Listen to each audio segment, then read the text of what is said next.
Jayachandran October 5ஆம் தேதி முதல் உங்கள் ஜெயச்சந்திரன் இப்போது மிக பிரம்மாண்டமாக கீழ்கட்டளையில். நான் வர்றதான நிகழ்ச்சி. நான் வரலைன்னா இந்த நிகழ்ச்சி இருக்குமா? இப்ப நான் வரலைன்னா இந்த கூட்டம் நடக்குமா? நான் வரலைன்னா இந்த நெரிசல் ஏற்படுமா? நான் வரலைன்னா இந்த மரணம் நிகழுமா? அப்ப என்னுடைய வருகையால நிகழ்ந்த மரணம் தான் அது அப்படின்னா முதல் காரணம் யாரு?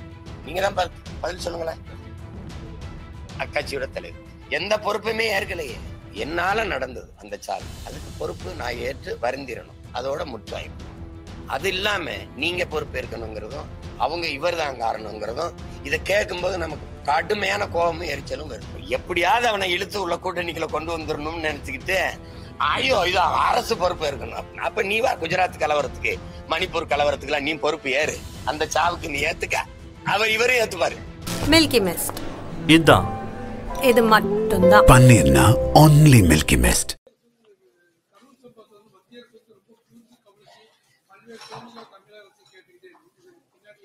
இப்பதான் அதுக்கு கண்ணு தெரியுது, அதனால கூர்ந்து கவனிக்கும். முன்னாடி லாங் சைடு தூரப்பார்வை இருந்துச்சு, அதனால தூத்துக்குடி எல்லாம் அதுக்கு தெரியல. கரூர் மட்டும் கண்ணுக்கு தெரியுது. இதெல்லாம் ஒரு கேள்வின்னு கேக்குறீங்க. இதே மாதிரி தானே செத்தோம் நாங்க. நான் எழுப்புற கேள்விதான் நீங்க பதில் சொல்லணும். இது ஒரு நடிகரை பார்க்க வந்த ஒரு கூட்டம் நெரிசல்ல சிக்கி செத்துருச்சு. ஆனா தூத்துக்குடி போராட்டம் எப்படி? ஸ்டெர்லைட் ஆல, அதனால என்னுடைய நிலம் நஞ்சாகுது, நீர் நஞ்சாகுது, எங்களுடைய வாழ்வாதாரம் கெடுது, இங்க வாழ முடியல, அதனால நுரையீரல் தொற்று, புற்று இதெல்லாம் வருது, இந்த ஆலையை அப்புறப்படுத்துங்க, மூடுங்கன்னு நாங்க போராடுறோம். அந்த போராட்டத்துல மக்களே தலைமையேற்று போராடுகிற போராட்டம் தான் எழுச்சி, கிளர்ச்சி, புரட்சி.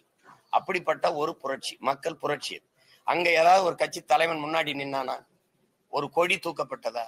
இல்ல. ஆனா மக்கள் தங்கள் கையை உயர்த்தி இந்த ஆலை வேண்டாம் என்று முழக்கமிட்டு வந்தார்கள். அது மக்களாக முன்னெடுத்த போராட்டம். அந்த மக்கள் போராட்டத்துல கூட்டமா வர்றாங்கன்னா மாவட்ட ஆட்சியர்கிட்ட மனு கொடுக்க வந்தாங்க. அதுதான் நோக்கம். அங்க இருந்த அதிகாரி என்ன சொல்லியிருக்கணும்? அல்ல காவலர்கள் என்ன சொல்லியிருக்கணும்?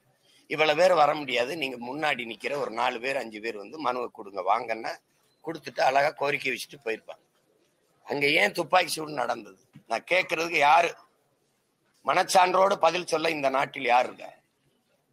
யார் இருக்கா சொல்லு. ஏன் துப்பாக்கி சூடு நடந்தது? கலவரம் வரும், மனு கொடுக்க வர இடத்துல கலவரம் வரும் என்று எப்படி கணிச்சீங்க? எப்படி கணிச்சீங்க? சரி, அப்படியே கலவரம் வந்தா முதல்ல என்ன பண்ணிருக்கணும்? தண்ணீரை தானே பீச்சி அடிச்சிருக்கணும், தடியடி நடத்திருக்கலாம், கண்ணீர் புகை குண்டுகளை வீசி மக்களை கலைச்சிருக்கலாம். எடுத்தவன சுட சொன்னது யார்? உன்னைய எப்படி சுட்ட? தொலை தூரத்துல இருந்து சுடுகிற சினைப்பருங்கிற துப்பாக்கி ரொம்ப தூரத்திலே குறிபார்த்து சுற்ற முடியும், ரொம்ப கூரா இருக்கும். அந்த துப்பாக்கியோட எப்படி வந்து காத்திருந்த? அதுவும் வண்டி மேல ஏறி நின்று எப்படி சுட்ட? முன்னாடியே ஏற சொன்னது யார்? உன்னைய இவ்வளவு ஆயுதங்களோட அங்க வந்து எப்படி நின்ன? உன்னை சுட சொல்லி உத்தரவிட்டவன் யாரு? இத்தனை கேள்வி இருக்குல்ல. ஏன் சுட்ட? அப்படி பார்த்தாலும் காலு கீழே தானே சுடணும். தொண்டைக்குழியில எப்படி குறிவாத்து சுட்ட? எப்படி சுட்ட? அப்ப இந்த உண்மை கண்டறியங்களும் உறங்கிட்டு இருந்துச்சா? ரொம்ப கூர்மையா பார்க்கும்போது குருடா இருந்துச்சா? சொல்லுங்க. பார்வையற்று போயிருந்துச்சா? இப்ப பாக்குறது அப்ப இந்த ஆட்சி தானே. ஏன் வரல? இந்த காங்கிரஸ் கட்சி இன்னைக்கு வருது, இது ஏன் வரல? ஏன் வரல? ஏன் வரல? அப்புறம் மக்களுக்காக நான் யாரு? நான் என்ன? நான் யாருன்னு சொல்லுங்க. யாருன்னு சொல்லுங்க. மக்களுக்கு உள்ள இருந்து வந்து இந்த கேள்வியை கேட்கிறேன். அதுல ஒருத்தன் தான். எனக்கு அச்சம் இல்லை, நான் துணிஞ்சு கேட்கிறேன். அதனால நான் கேட்கறதுக்கு பதில் சொல்லுங்க. யாரையாவது தொலைக்காட்சியில பார்த்தா தெரிஞ்சுக்கிட்டேன்னு அன்னைக்கு முதல்வராக இருந்த ஐயா எடப்பாடி பழனிசாமி சொன்னாங்களா இல்லையா? அப்ப அவருக்கு தெரியல, இப்ப சுட சொன்னது அவருக்கு தெரிஞ்சு சுட சொல்லு. அப்ப சுட சொன்னது யாரு? யாரு? அப்பாவை மக்களை சுட்டு போட்டா அதனால பின்விளைவு வரும்னு யோசிக்காம சுட்டது யாரு? அப்ப எதிர்கட்சி தலைவராக இருந்த இதே ஐயா ஸ்டாலின் அவர்கள் நான் வந்து 2 மாசத்துல விசாரிச்சு நீதியை நிலைநாட்டுவேன்னு சொன்னது இருக்கா இல்லையா? இருக்குல்ல. 4 ஆண்டு முடிஞ்சு அடுத்த 6 மாசத்துல தேர்தல் வரப்போகுது. என்ன நடவடிக்கை எடுத்து நிலைநாட்டிருக்காங்க? இதே இன்னைக்கு போட்டிருக்க விசாரணை கமிஷன் அம்மா அருணா ஜெகதீசன் தலைமையில அதே அம்மா தான் விசாரிச்சாங்க. இதே தூத்துக்குடிக்கு நான் வந்து நேர் நின்று 3 மணி நேரம் சாட்சியம் கொடுத்துருக்கேன். அதுக்கு என்ன நடவடிக்கை? இவங்க விசாரிச்சு அறிக்கை கொடுத்துட்டாங்க. அந்த அறிக்கைக்கு எடுக்கப்பட்ட நடவடிக்கை என்ன? ஒரே நடவடிக்கை தான் எடுக்கப்பட்டிருக்கு. அந்த துப்பாக்கி சூட்டில் ஈடுபட்ட அதிகாரிகளுக்கு பணி உயர்வும் பணி இடமாற்றமும் கொடுக்கப்பட்டிருக்கு. பதிலா இப்படி நான் ஒரு கேள்வி கேட்கிறேன். இந்த கரூர் நிகழ்வு வந்து ஓராண்டுக்கு முன்னாடி நடந்திருந்தா இவங்க எல்லாம் இவ்வளவு அக்கறை காட்டியிருப்பாங்கன்னு நினைக்கிறீங்களா? இது ஒரு சாவோட சாவுதான். சாராயம் குடிச்சு 63 செத்தான், ஆந்திர காட்டுக்குள்ள 20 பேர் சுட்டுக் கொல்லப்பட்டு செத்தான், இந்திய கடலுக்குள்ள 850 பேர் மீனவன் செத்தான். எங்க சாவு அவனுக்கு ஒரு பொருட்டே கிடையாது, அதெல்லாம் அவன் கவனிக்க மாட்டான். இப்ப இது ஏன்னா 4 மாசத்துல தேர்தல் வரப்போகுது, கூட்டணி அமைக்கணும், அப்ப பரபரப்பா இயங்கணும், அதை பேசணும். அதனால உடனே வர்றீல உண்மையை கண்டறியறது. என்ன கண்டறிய? என்ன கண்டறிய? ஒரு நியாயத்தை பேசுங்க. இப்போ நான் ஒரு நிகழ்ச்சிக்கு வந்திருக்கேன். இந்த நிகழ்ச்சி நான் வரலைன்னா நிகழ்ச்சி இருக்குமா? ஒரு கேள்வி நீங்க எல்லாம் சொல்லுங்க. கூடவில்லை, நான் வர்றதானே நிகழ்ச்சி. நான் வரலைன்னா இந்த நிகழ்ச்சி இருக்குமா? இப்ப நான் வரலைன்னா அந்த கூட்டம் நடக்குமா? நான் வரலைன்னா இந்த நெரிசல் ஏற்படுமா? நான் வரலைன்னா இந்த மரணம் நிகழுமா? அப்ப என்னுடைய வருகையால நிகழ்ந்த மரணம் தான் அது. அப்படின்னா முதல் காரணம் யாரு? நீங்க தான் பதில் சொல்லுங்களேன். அக்கட்சியோட தலைவர் எந்த பொறுப்புமே ஏற்கலையே. நான் ஒரு காரணமாயிட்டேன், அதுக்காக வருந்துறேன். என் அன்பு மக்கள் என்னை மன்னிச்சு கொள்ளுங்க. இந்த மரணம் ரொம்ப வழிதோய்ந்ததா இருக்கு. இந்த சிறு குழந்தைகளுடைய மரணத்தெல்லாம் என்னால தாங்க முடியல. நான் அதுக்காக வருந்துறேன். இனி வரும் காலங்கள்ல இது போல நடக்காம நம்ம பாத்துக்கலாம், என்னை மன்னிச்சுக்கிறீங்கன்னு ஒரு வருத்தமே இல்லையே. அங்க நடக்காது, இங்கே நடந்துச்சு.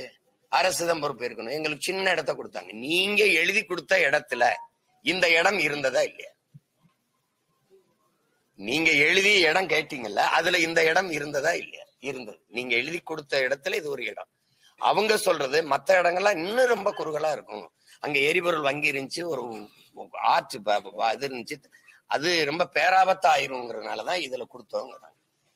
அதுக்கு 2 நாளைக்கு முன்னாடி எதிர்கட்சி தலைவர் அங்க கூட்டம் அங்க நடத்தினதுனால இந்த இடம் வாய்ப்பா இருக்கும்னு கொடுத்தோம்னு சொல்றாங்க. அப்படின்னா நீங்க என்ன சொல்லியிருக்கணும்? இந்த இடம் ரொம்ப சின்ன இடம், நான் வரமாட்டேன்னு சொல்லி மறுத்திருக்கணும்.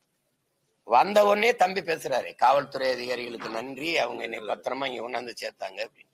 அப்புறம் அந்த காவல்துறை மேல சாவு விழுந்தவன்னு பழிய போடுறது எப்படி? ஏதாவது ஒரு நிலைப்பாட்டுல நிக்கணும்.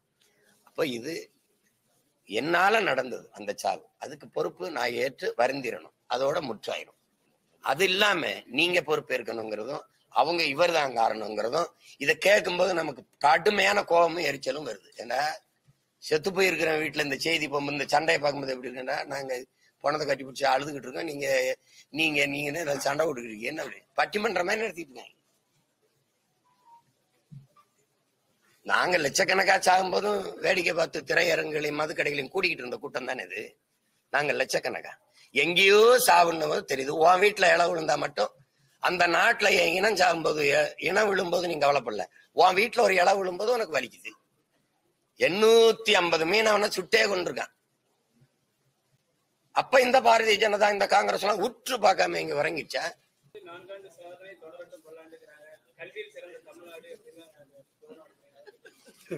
கல்வியில் சிறந்த தமிழ்நாடு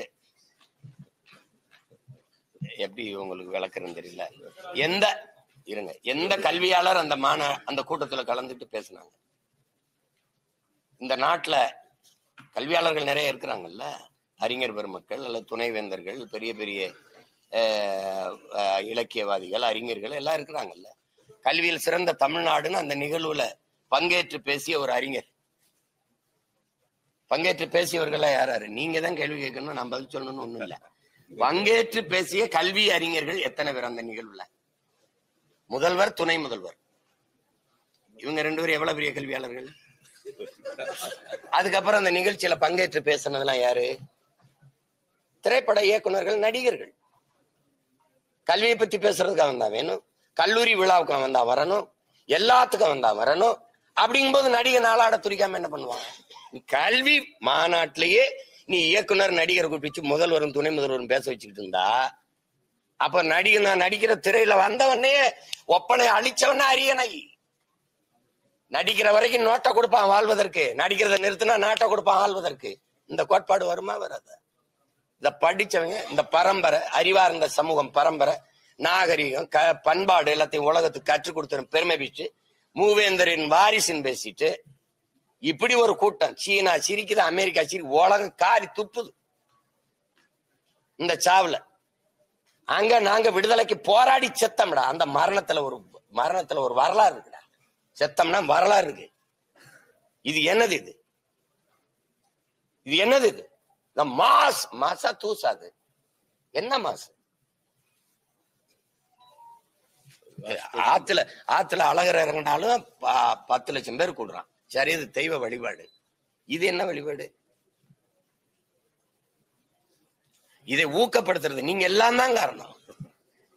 இந்த கொலையில பெரிய பங்கு உங்களுக்கு தான், உங்களுக்கு தான். இதெல்லாம் ஏங்க, இதெல்லாம் ஒரு இதா பாத்தியெல்லாம் போங்க, போயிட்டு இது பண்ணாம என்னங்க இப்படி பண்ணிக்கிட்டு இருக்கீங்கன்னு ஒருத்தர் உட்கார்ந்து அரசியல் ஆய்வறிஞர், கருத்தாளர், சமூக சீர்திருத்தாளர், அப்படி புதிய ஒரு நாட்டை படைக்க வந்த பெரிய புரட்சியாளர்னு உட்கார்ந்து பேசின எல்லா கருத்தாளரும் ஆகா பாருங்க அவர் அவ்வளவு வந்துரும், இவ்வளவு ஓட்டு போட்டுருவான், இவ்வளவு உட்கார்ந்து பேசுற ஒவ்வொரு கருத்தாளர்ட்டும் கேட்கிறேன், நீங்கள் தம்பி விஜய்க்கு ஓட்டு போடுவீங்களா?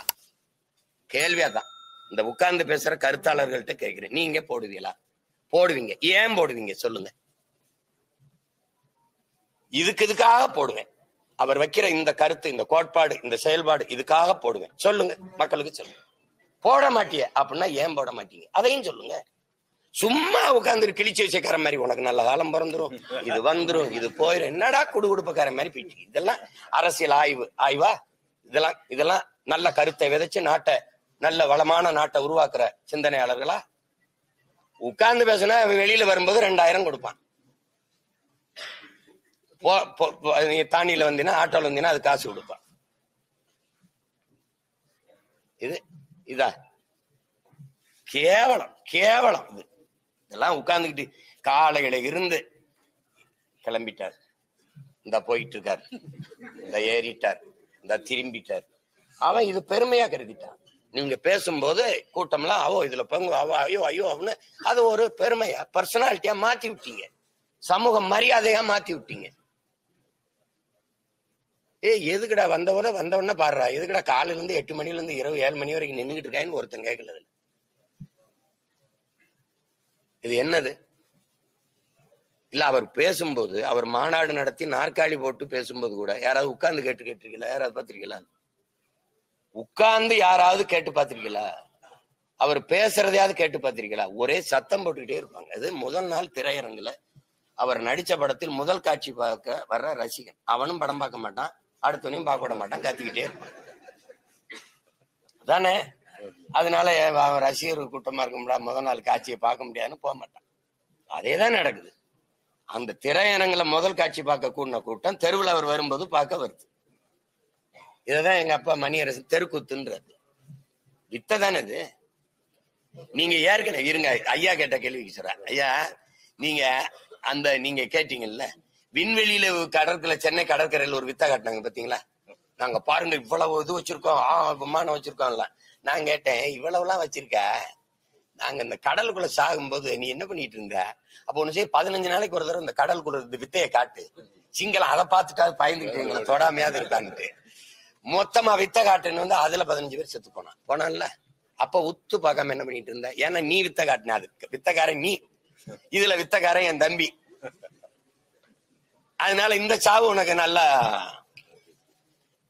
எப்படியாவது அவனை இழுத்து உள்ள கூட்டணிக்குள்ள கொண்டு வந்துடணும்னு நினைச்சுக்கிட்டு, ஐயோ இது அரசு பொறுப்பு இருக்கணும் அப்படின்னு. அப்ப நீ வா குஜராத் கலவரத்துக்கு, மணிப்பூர் கலவரத்துக்குலாம் நீ பொறுப்பு ஏறு, அந்த சாவுக்கு நீ ஏத்துக்க, இவரே ஏத்துப்பாரு. என்னங்கய்யா எப்படி இருக்கு? இது மாதிரி ஒரு கேவலங்கட்ட ஒரு இதுக்கு பேர் அரசியல்னு சொல்லக்கூடாது. அரசியல்ங்கிறது ஒரு வாழ்வியல். இதை போய் அரசியல்னு சொல்ல, இது அசிங்கம் தான் சொல்லணும். இது போய் அரசியல் பண்றாங்களே, அசிங்கம் பண்றாங்கன்னு வேணா சொல்லுங்க. என்னங்கய்யா?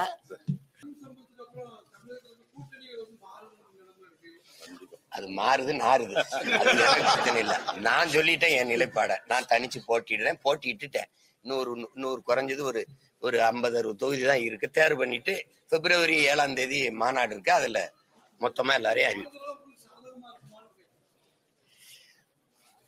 எதிரி பலகீனமா இருக்கிறான்னு நினைச்சு அந்த நேரத்துல சண்டைக்கு போற வீரனுடைய மகன் இல்ல நான் எதை பத்தியும் கொலைப்படுறது இல்ல.